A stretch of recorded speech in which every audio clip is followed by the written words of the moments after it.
Hello दोस्तों, नमस्कार। आप सभी कैसे हैं? आई होप बहुत अच्छे होंगे और एंजॉय कर रहे होंगे हमारे अपने यूट्यूब चैनल पीआरटी एस्पिरेंट पर। तो चलिए आज फिर एक नई उमंग के साथ में विज्ञान की ओर बढ़ता हुआ एक और कदम।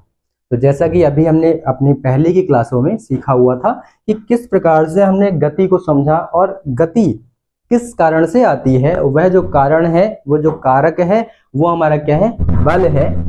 जो मुख्यतः हम इसको मान सकते हैं कि बल एक मुख्य कारक के रूप में कार्य करता है जिससे किसी वस्तु में गति उत्पन्न होती है ना। तो अब हम बल को पढ़ने वाले, क्योंकि हमारा जो चैप्टर है, जो टॉपिक है, वो गति एवं बल के नाम से है। अर्थात हम यहाँ पे क्या करेंगे, हम यहाँ पे सीखेंगे कि क्या गति या बल जो आप बात करते हैं, एक सेकंड में को देना, क्या आप बात कर रहे हैं?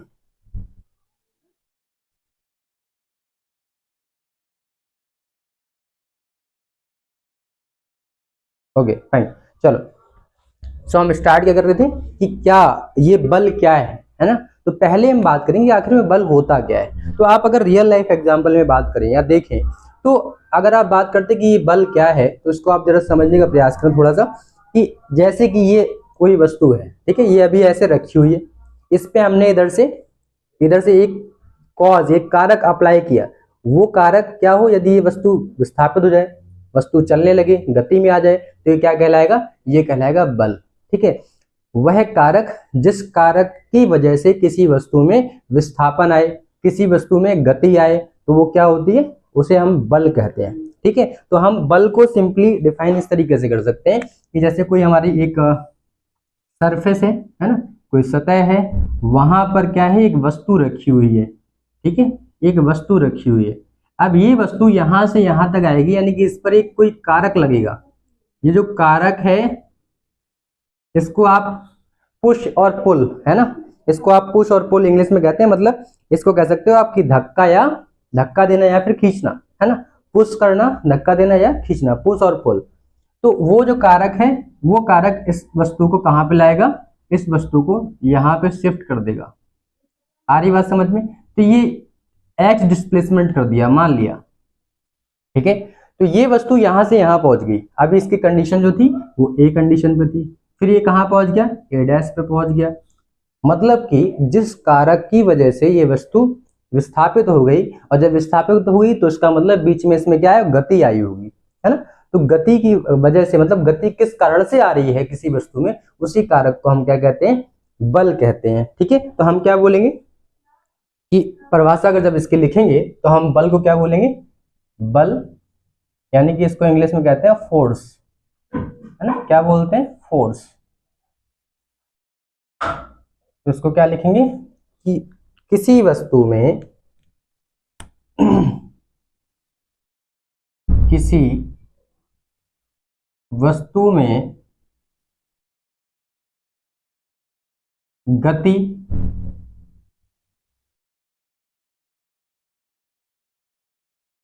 उत्पन्न करने वाले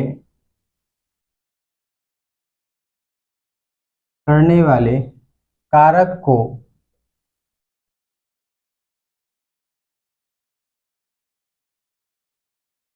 बल कहते हैं।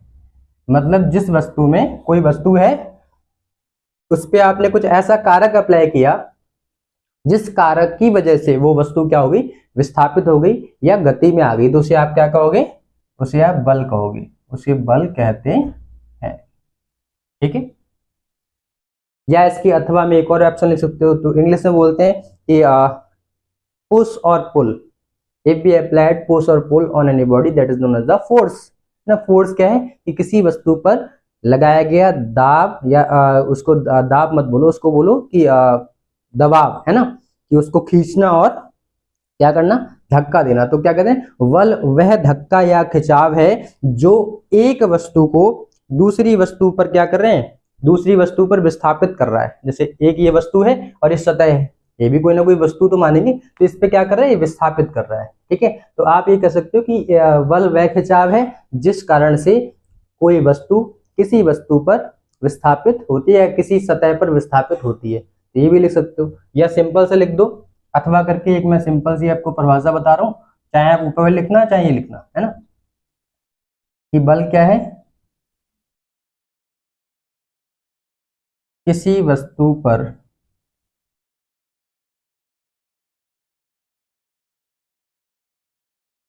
लगने वाला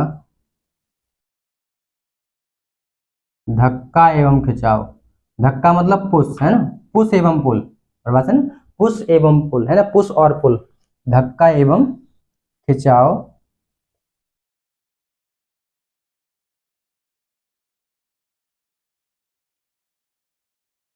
किसी वस्तु पर लगने वाला धक्का एवं खिंचाव बल कहलाता है, बल कहलाता है। इतना सफिशियंट है, ठीक है, इतना सफिशियंट है। मतलब इसको बहुत डेफिनेशन तो बहुत सारी हो सकती है, बट जो एक नॉर्मल डेफिनेशन है वो हमारी इन्हीं दो भागों में आप लिख सकते हो, चाहे आप ये लिख देना चाहे आप ये लिख देना, ठीक है। डायग्राम के बेसिस पे आप ये बना सकते हो। फाइन। अब अगर मैं बात करूं कि जो बल है उसके पास अपनी खुद की दिशा होती है। प्रमाण तो होता ही है कि इसका अगर आप बात करो कि मात्रक इसका क्या आता है, जैसे आपने कहा कि इसमें क्या लगा, तो उसमें लिख दो कारक में कि धक्का एवं खिंचाव, पुश एवं पुल, है ना।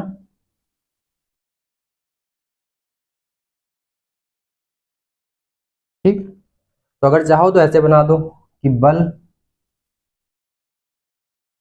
बल क्या है,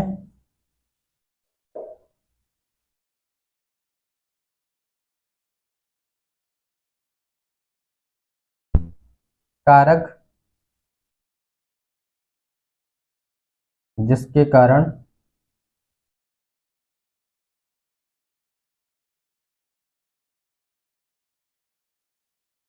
वस्तु में गति उत्पन्न होना।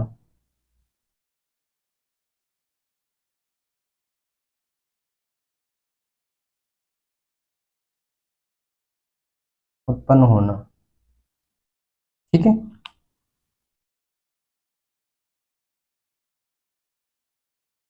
क्लियर है। तो ये क्या हो रहा है, जिस कारक है जिसके कारण क्या हो रहा है, वस्तु में गति एवं जो गति है वो उत्पन्न हो रही है। तो कारक क्या क्या हो गए, कारक आपके हो गए, धक्का हो गया यानी कि पुश, या फिर खिंचाव पुल, दोनों ही आपके कारक हो गए, है ना।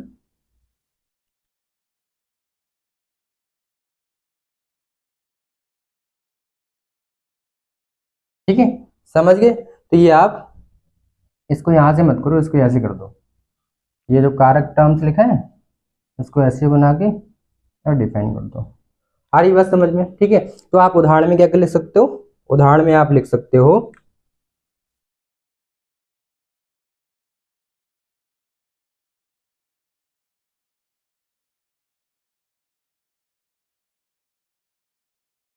टेबल को खिसकाना, खिसकाना, है ना,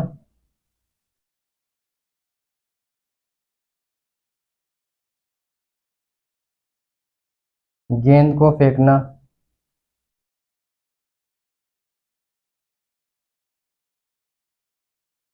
बाल्टी उठाना,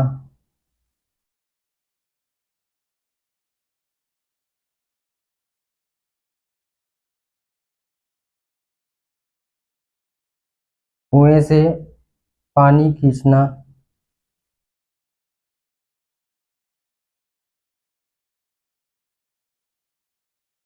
आदि जो रियल लाइफ एग्जाम्पल है ये सब आप बता सकते हैं, ठीक है। तो इतनी सी बात आपको समझ में आ रही है, ये आपका बल है। क्लियर है। तो बल क्या है, बल एक कारक है जिस वजह से, जिस कारण से किसी वस्तु में गति आती है, ठीक है, और वह जो गति होती है उस वस्तु को विस्थापित कर रही होती है। तो इनडायरेक्टली जो बल है कहीं ना कहीं एक कैसी राशि हो जाएगी, एक सदिश राशि हो जाएगी। तो जब आप पूरा लिख लेंगे तो यहाँ पे एक चीज मैं बता दूं कि आप इसमें हैशटैग लगा के लिख देंगे कि जो बल है, बल एक सदिश राशि है, बल एक सदिश राशि है, क्योंकि इसके पास दिशा और परिमाण दोनों होते हैं। कि जो वस्तु है बल की दिशा में ही विस्थापित होती है। कि आपने किसी वस्तु पे धक्का किया, टेबल का खिसकाना, तो टेबल पे आपने बल लगाया, टेबल खिसक गई, है ना। ये जैसे मान लिया टेबल रखी है, इस पर धक्का दिया आपने, वो खिसक गई, तो वो किस दिशा में जाएगी, वो जिधर बल आप लगाओगे। तो जो बल की दिशा होगी उधर ये वस्तु क्या होती है, विस्थापित होती है ना। तो आप यहाँ क्या लिखोगे कि इसके पास दिशा, या इसी में लिख दो बल की दिशा में ही वस्तु विस्थापित होती है, बल की दिशा के अनुसार, ऐसे लिख दो बल की दिशा के अनुसार वस्तु में विस्थापन होता है। अच्छा मैं बता रहा हूँ अभी ये क्यों नहीं लिखा मैंने बल की दिशा में ही, तो ये जरूरी नहीं, मैं भी एग्जांपल आपको दूंगा, मैं इसलिए मैंने थोड़ा सेंटेंस चेंज कर दिया, बल की दिशा के अनुसार वस्तु में विस्थापन होता है, वस्तु में विस्थापन होता है, विस्थापन होता है। दूसरा हैशटैग करके लिख लेंगे आप, ठीक है। आ रही बात समझ में? अब जरा देखो, मैंने यहाँ पे एक चीज आपको नहीं बताई, मैंने बोला था कि जैसे टेबल है, टेबल को आपने धक्का दिया तो टेबल यहाँ खिसक गई, तो जो आपकी बल की दिशा है उसी बल की दिशा में टेबल का विस्थापन हुआ, वस्तु का विस्थापन हुआ।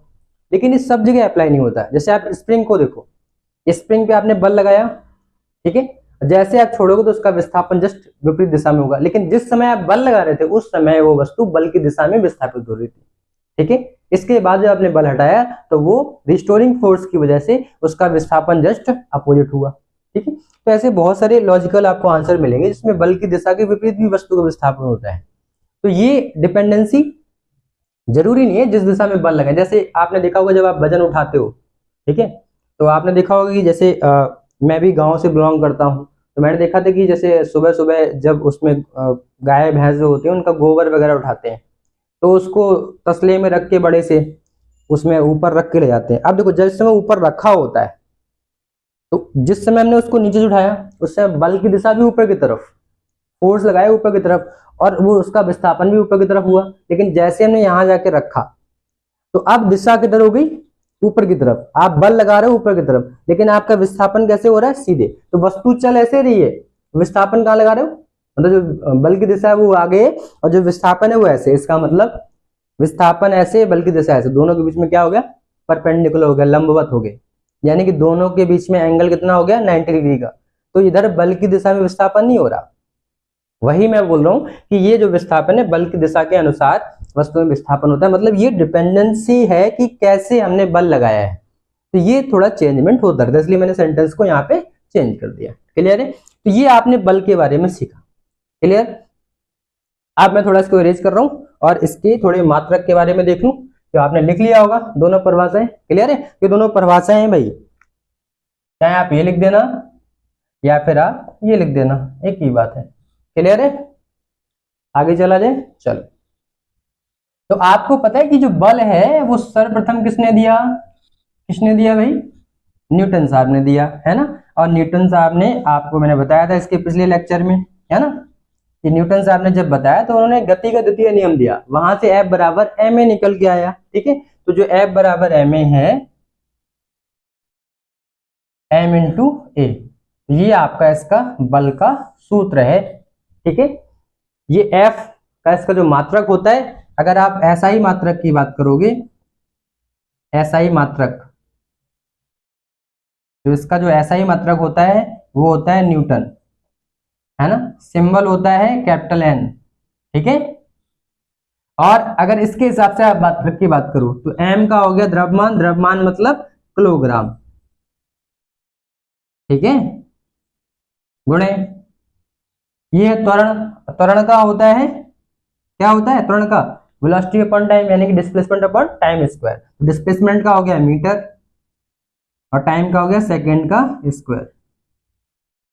तो ये क्या बन गया, एक मात्रक आपका ये बन गया किलोग्राम मीटर पर सेकंड स्क्वायर, और एक बन गया न्यूटन। दोनों का मतलब एक ही है, चाहे आप ये लिखो चाहे आप ये लिखो। ठीक है, लेकिन जर्नल सेंस में अगर आप बात करो तो आप जर्नल सेंस के अकॉर्डिंग आप SI मात्रक को रखते हो।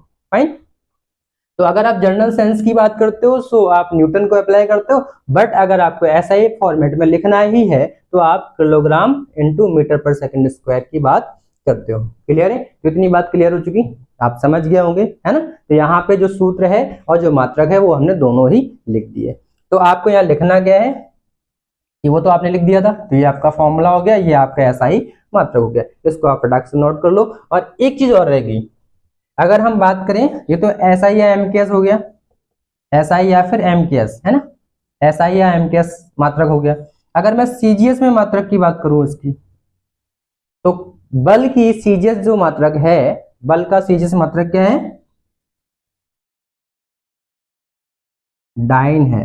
क्या है, डाइन बोलते हैं ना, ठीक है, डाइन बोलते हैं। डायन भी, डायन नहीं लिखते, डाइन लिखते हैं, ठीक है। ये इसका मात्रक है।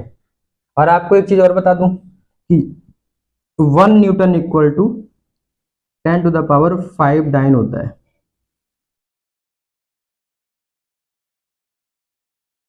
ठीक है। 1 न्यूटन इक्वल टू 10⁵ डाइन होता है। क्लियर है? तो ये आप इतना नोट कर लो। ये आपके बल के बारे में बात होगी। आखिर में बल का डेफिनेशन क्या है, बल का मात्रक क्या है, बल का सूत्र क्या होगा, इन सबको हमने यहाँ पे सीख लिया, ठीक है। क्लियर है? और ये तो आपको पता है कि ये हमारी एक वेक्टर क्वांटिटी है, तो निश्चित रूप से इसके पास परिमाण और दिशा दोनों ही होंगे, ठीक है। कैसे होंगे, मैंने आपको बताया कि आप यहाँ पे कुछ बल लगाओगे, मान लिया 2 न्यूटन का आपने बल लगाया, ठीक है, तो ये तो आपका परिमाण हो गया 2 न्यूटन। 2 न्यूटन जो है वो आपका मैग्नीट्यूड या परिमाण हो गया। दिशा कहाँ आएगी, जो आप जिधर बल लगा रहे हो वो बल की दिशा है, बल की दिशा में ही वस्तु विस्थापित होगी। यहाँ बल की दिशा किधर है, इधर की तरफ है, तो उसके पास दिशा भी हो गई और परिमाण भी हो गया। इसीलिए बल आपकी कैसी राशि है, सदिश राशि है। इतनी सी बात आपको क्लियर हो गई होगी, है ना, ठीक है। इतना लिख लो, फिर आगे चला जाए।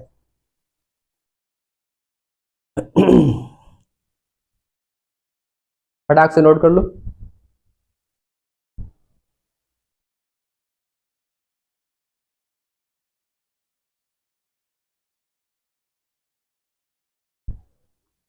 अब एक हेडिंग डालना है, बल के प्रभाव, कि आखिर में बल के प्रभाव से होता क्या, बल से होता क्या है, ठीक है। The effect, major effect of the force, तो क्या क्या होते हैं जरा वो देख लेते हैं, ठीक है। चलो देख, तो छोटा सा मैं इसको एक फॉर्मेट के बेसिस पे, मैं ऐसे फ्लो चार्ट के बेसिस समझा दे रहा हूँ, आप इसको ऐसे ही बना लेना, ठीक है। मतलब बहुत कम पूछा जाता है, बट ये जो आपने बल लिखा है वो बल पूछा गया है 2024 में से आया है, ठीक है। 2024 में बल के बारे में पूछा गया है आपके पेपर में, ठीक है। तो मैं कह रहा हूं बल के प्रभाव, तो मैंने ऐसे लिख दिया, बल के प्रभाव, ठीक है। तो बल के प्रभाव क्या है, जरा देखो। तो पहला प्रभाव आपको क्या समझ में आ रहा है, पहला इफेक्ट फोर्स का क्या समझ में आ रहा है। अगर कोई वस्तु गतिशील है तो उस पर आप बल लगाओगे तो उसकी चाल में परिवर्तन आ जाता है। अगर कोई वस्तु विरामावस्था में, तो आपने बल लगाया तो वो गतिशील हो जाती है।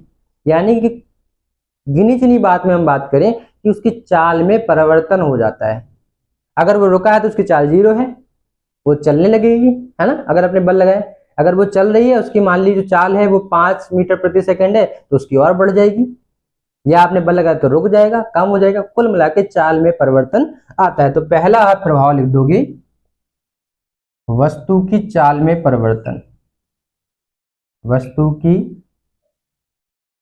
चाल में परिवर्तन आ जाता है। परिवर्तन कैसा भी हो सकता है, कम हो या ज्यादा हो, ठीक है, वो इफेक्ट करेगा बल। और बल की दिशा कैसी है, इस पे इफेक्ट करेगा, ठीक है। यानी कि ये ब्रेक के तौर पे काम कर सकता है और उसको बढ़ाने के तौर पे भी काम कर सकता है। दूसरा इफेक्ट क्या आएगा, अगर दूसरे इफेक्ट की आप बात करो तो, जैसे मैं चल रहा हूं यहाँ पे, ठीक है, और सामने से किसी ने मेरे को बहुत तेज से धक्का मारा, तो मेरी दिशा कैसी हो जाएगी, बदल जाएगी। या सिंपल सी आप गेंद को लो, आपने ऐसे फेंका, आपने फेंका तो आपके बल की दिशा में वो बॉल जा रही थी, लेकिन जैसे वो सामने दीवार से टकराई तो उसका एक्शन रिएक्शन हुआ ना, उसने दीवार पे बल लगाया और दीवार ने उसी पे बराबर मात्रा पे बल लगाया, तो उसकी दिशा बदल गई। तो हम कह सकते हैं कि जो बल है वो वस्तु की दिशा को भी बदल सकता है। तो आप क्या लिखोगे, वस्तु की गति की दिशा को, वस्तु की गति की दिशा में परिवर्तन, गति की दिशा में परिवर्तन। आ रही बात समझ में, ठीक है। ये आपका दूसरा हो गया। अगर मैं बात करूं कि भाई तीसरा प्रभाव क्या आएगा, तो आपने देखा है, क्या देखा है, तीसरा प्रभाव जल्दी से बताओ, दो तो प्रभाव आपके सामने हो गए। तीसरा प्रभाव, अगर मैं कंटाप मारूं तेज से तो क्या होगा, चेहरे का आकार बदल जाएगा। मजाक कर रहा हूं, कहने का मेरा मतलब है अगर किसी वस्तु पे आप बल अप्लाई करते हो, बल लगाते हो, फोर्स लगाते हो, तो उस फोर्स की वजह से, उस बल की वजह से उस वस्तु का आकार आकृति भी बदल जाती है ना। जैसे कि आप ये है पेन है, ये मार्कर है, आपने इसको बल लगाया तो टूट जाता है, तो इसकी आकृति तो बदल गई, है ना। जैसे बॉटल आपने सिर्फ बल लगाया तो पिचक गई, उसका शेप एंड साइज चेंज हो गया। तो कहने का मेरा मतलब है कि किसी वस्तु के आकार और आकृति में परिवर्तन आ जाता है। वस्तु की आकृति या आकार में परिवर्तन, आकृति अथवा आकार में परिवर्तन,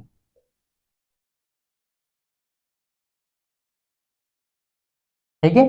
ये आपके इफेक्ट हो गए, मेजर इफेक्ट हो गए आपके, कि ये आप बता सकते हो कि जो बल के प्रभाव हैं वो किस तरीके से लगते हैं। फाइन, तो इसके एग्जाम्पल मैं लिखवाऊं या आप लिख लेंगे। वस्तु की चाल में परिवर्तन, मतलब किसी वस्तु में बल लगाकर उसकी चाल को बदला जा सकता है। अगर आपने उसको बहुत तेज धक्का दिया उसी गति की दिशा में तो उसकी चाल बढ़ जाएगी। गति की दिशा के विपरीत आप धक्का लगाओगे, बल लगाओगे, तो वो चाल कम हो जाएगी, ठीक है। ऐसे ही वस्तु गति की दिशा में परिवर्तन कैसे, आपने ऐसे चला रहे हो, वस्तु चल रही है, आपने बहुत तेजी से उस पर बल लगाया दूसरी दिशा में, तो उसकी दिशा बदल जाएगी। या एक बॉल का एग्जाम्पल दिया मैंने, एक बॉल इधर से जा रही है, क्रिकेट देख रहे हो, क्रिकेट चल रहे हैं, आप देख रहे हो आजकल के समय में, तो मैच जो चल रहा है, तो मैच में गेंद आ रही है, तो गेंद को आप पकड़ते हो जिस दिशा में वो जा रही होती है, यानी कि जो आपने गेंद को कैच किया वो भी क्या है, उसकी दिशा में परिवर्तन कर रहा है कि नहीं कर रहा। वो जाना कहीं और चाह रहा है, लेकिन गेंद आपने रोक लिया, उसकी दिशा को बदल दिया है, रोक लिया। वस्तु की आकृति आकार में परिवर्तन, या इसका एक एग्जाम्पल ये भी बोल सकते हो, गति की दिशा में परिवर्तन, कि आप गेंद जिधर फेंक रहे हो, आपने बल लगाया, उसकी दिशा इधर ना करके इधर कर दी मैंने, तो वो तो इफेक्ट करेगा फोर्स, जैसा फोर्स लगेगा। वस्तु की आकृति और आकार में परिवर्तन तो आपको पता ही है, कोई भी वस्तु है उसमें आपने बल लगाया तो उसकी आकृति में परिवर्तन सुनिश्चित है, वस्तु टूट जाती है या उसकी आकृति में परिवर्तन कर सकते हो। कोई लोहे की चीज है, मेटल की है, उस पर आपने तेजी से हथौड़ा मारा तो पिचक गई, उसको हथौड़ा मार मार के उसको आकार दूसरा दे दिया। देखते हो ना, लोहे के बर्तन बनते हैं, उस पर बल लगा करके क्या होता है, वो एक बड़ी सी कढ़ाई है, उसको हम भगोने में चेंज कर दे रहे हैं, बड़ा सा भगोना उसको पतीले में चेंज कर दिया, वॉट एवर, उस पर आपने बल लगा के उसकी आकृतियां विभिन्न प्रकार की आकृतियों में उसको बदल देते हैं। क्लियर है, तो इतनी सी बात आपको समझ में आ गई होगी, है ना। फटाक से आप नोट कर लो, फिर हम आगे चलते हैं। इसके बाद हम क्या लिखेंगे, सीधा लिखेंगे बल के प्रकार, है ना, बल के प्रकार। आप नोट कर लो, फिर आगे चले।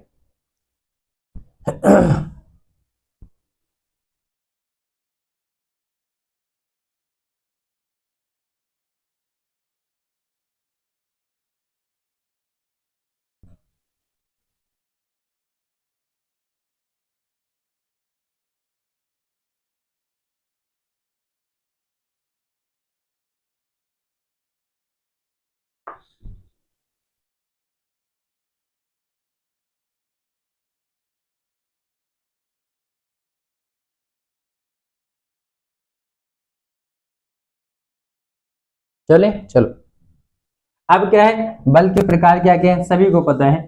देखो होता क्या है, हमें अपने सिलेबस के अकॉर्डिंग पढ़ना है, और जो हमारे सिलेबस में है उसके अकॉर्डिंग ही हमको चीजों को देखना है, ठीक है। तो आपको बहुत ज्यादा उसके बारे में रिसर्च करने की जरूरत नहीं है, जितना हम कर रहे हैं उतना मोर देन सफिशिएंट है। आप इतना ही रिवाइज करके जाइए, श्योर है कि आपके मार्क्स मिल जाएंगे। जब आप इस बार एग्जाम देंगे, इसके बाद जब एग्जाम दे करके आएंगे तो आपको ट्रस्ट हो जाएगा। फाइन, कभी कभी होता है ना कि सीधे हम अगर बोलते हैं तो जनरल सेंस की बात है कि मेरे को भी ट्रस्ट नहीं होगा। फाइन, तो जब हमें वो चीजें मिल जाती हैं, अचीव कर लेते हैं, तब हमें ट्रस्ट होता है कि हाँ नहीं नहीं, वो जो बंदा कह रहा था दैट्स राइट। फाइन, तो उसके लिए आपको बिल्कुल भी चिंता नहीं करनी। तो बल के प्रकार हम लिख लेते हैं। तो बल के प्रकार क्या है, चलो थोड़ा समझ लेते हैं। तो बेसिकली अगर मैं बात करूं तो बल के प्रकारों को मुख्यतः हमने 5 प्रकार से यहाँ विभाजित किया हुआ है, ठीक है।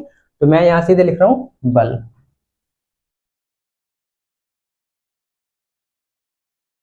इंग्लिश में कहता हूं फोर्स, है ना। तो इसको मैंने ऐसे कवर अप किया। अब इसके 5 प्रकार क्या हो गए, पहला हो गया घर्षण बल, पहला मैंने लिखा घर्षण बल, जिसको आप कहते हो फ्रिक्शन फोर्स।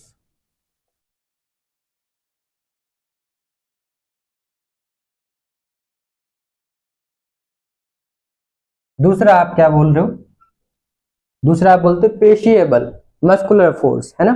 दूसरा आप क्या बोलते हो, पेशीय बल या मस्कुलर फोर्स।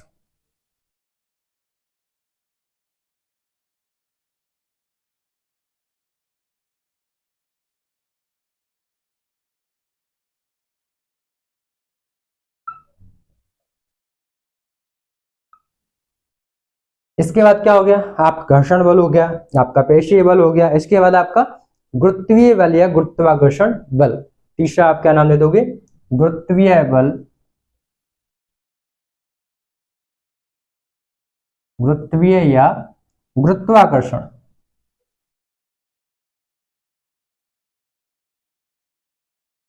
गुरुत्वाकर्षण बल, इसको हम बोलते हैं ग्रेविटेशनल फोर्स। ग्रेविटेशन, एक सेकेंड, ग्रेविटेशनल फोर्स।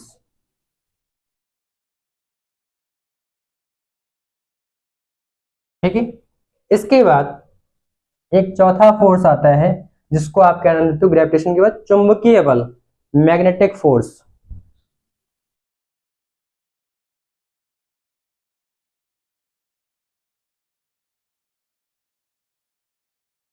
चुंबकीय बल, इसको आप बोलते हो मैग्नेटिक फोर्स।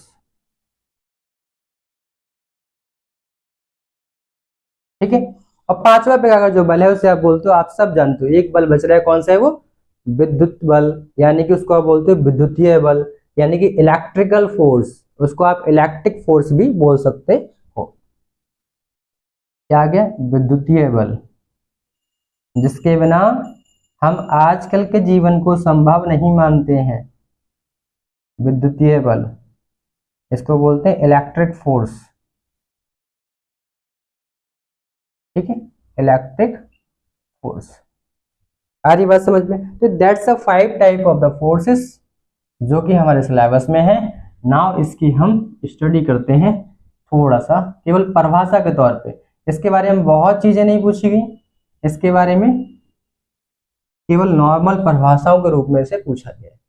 ठीक है, तो इसको आप इस तरीके से बना सकते हैं। आप इसमें कोई नई कलाकारी भी कर सकते हैं।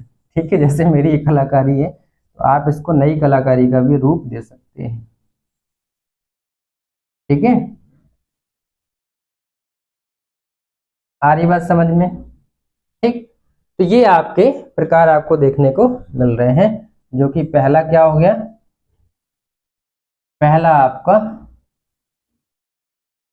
पहला नाम हो गया घर्षण बल, फ्रिक्शन फोर्स, सभी जानते हैं।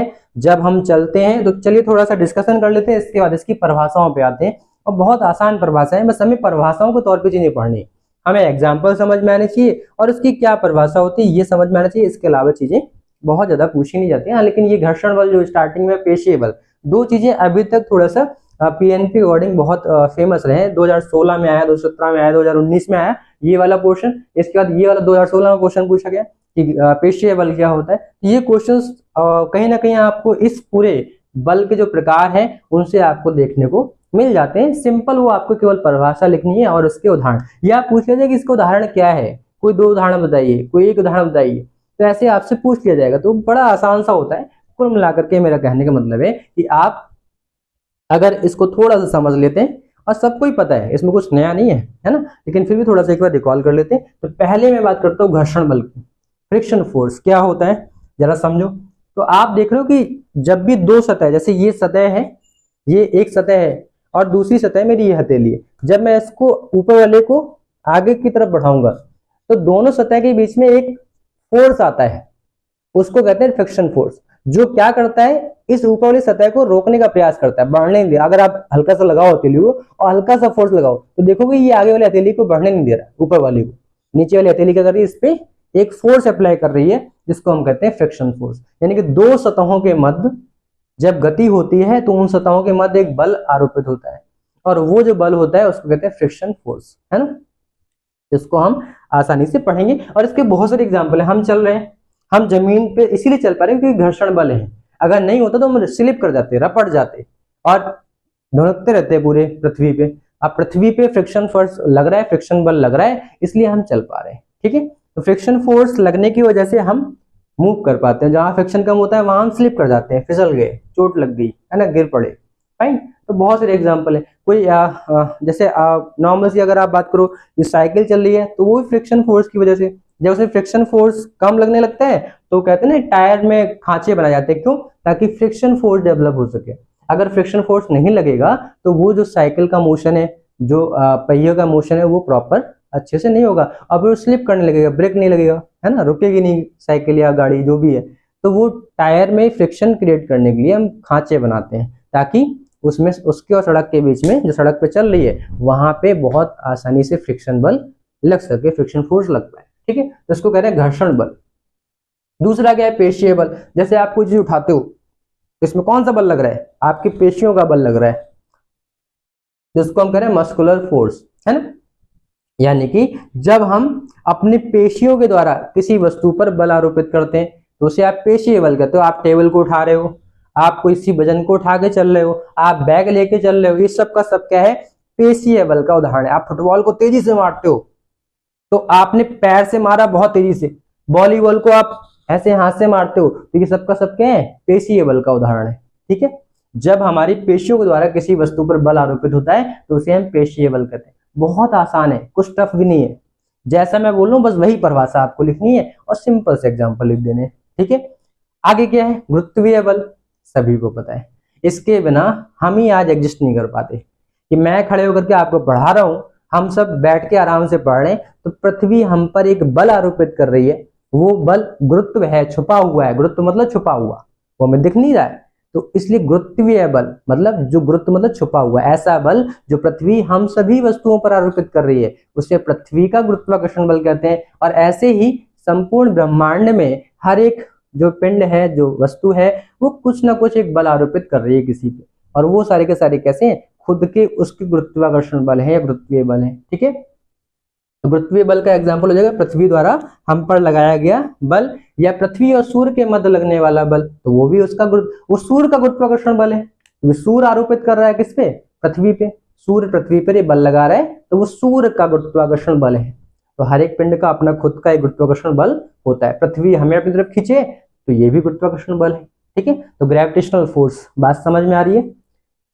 चौथा बच रहा है चुंबकीय बल। आपने देखा होगा, चुंबक देखें तो चुंबक को जब आप रखो तो एक दूसरे से खींच लेते हैं पास में, या फिर ऐसे रखोगे तो वो दूर भागते हैं, पास में लगो तब भी दूर भागेंगे।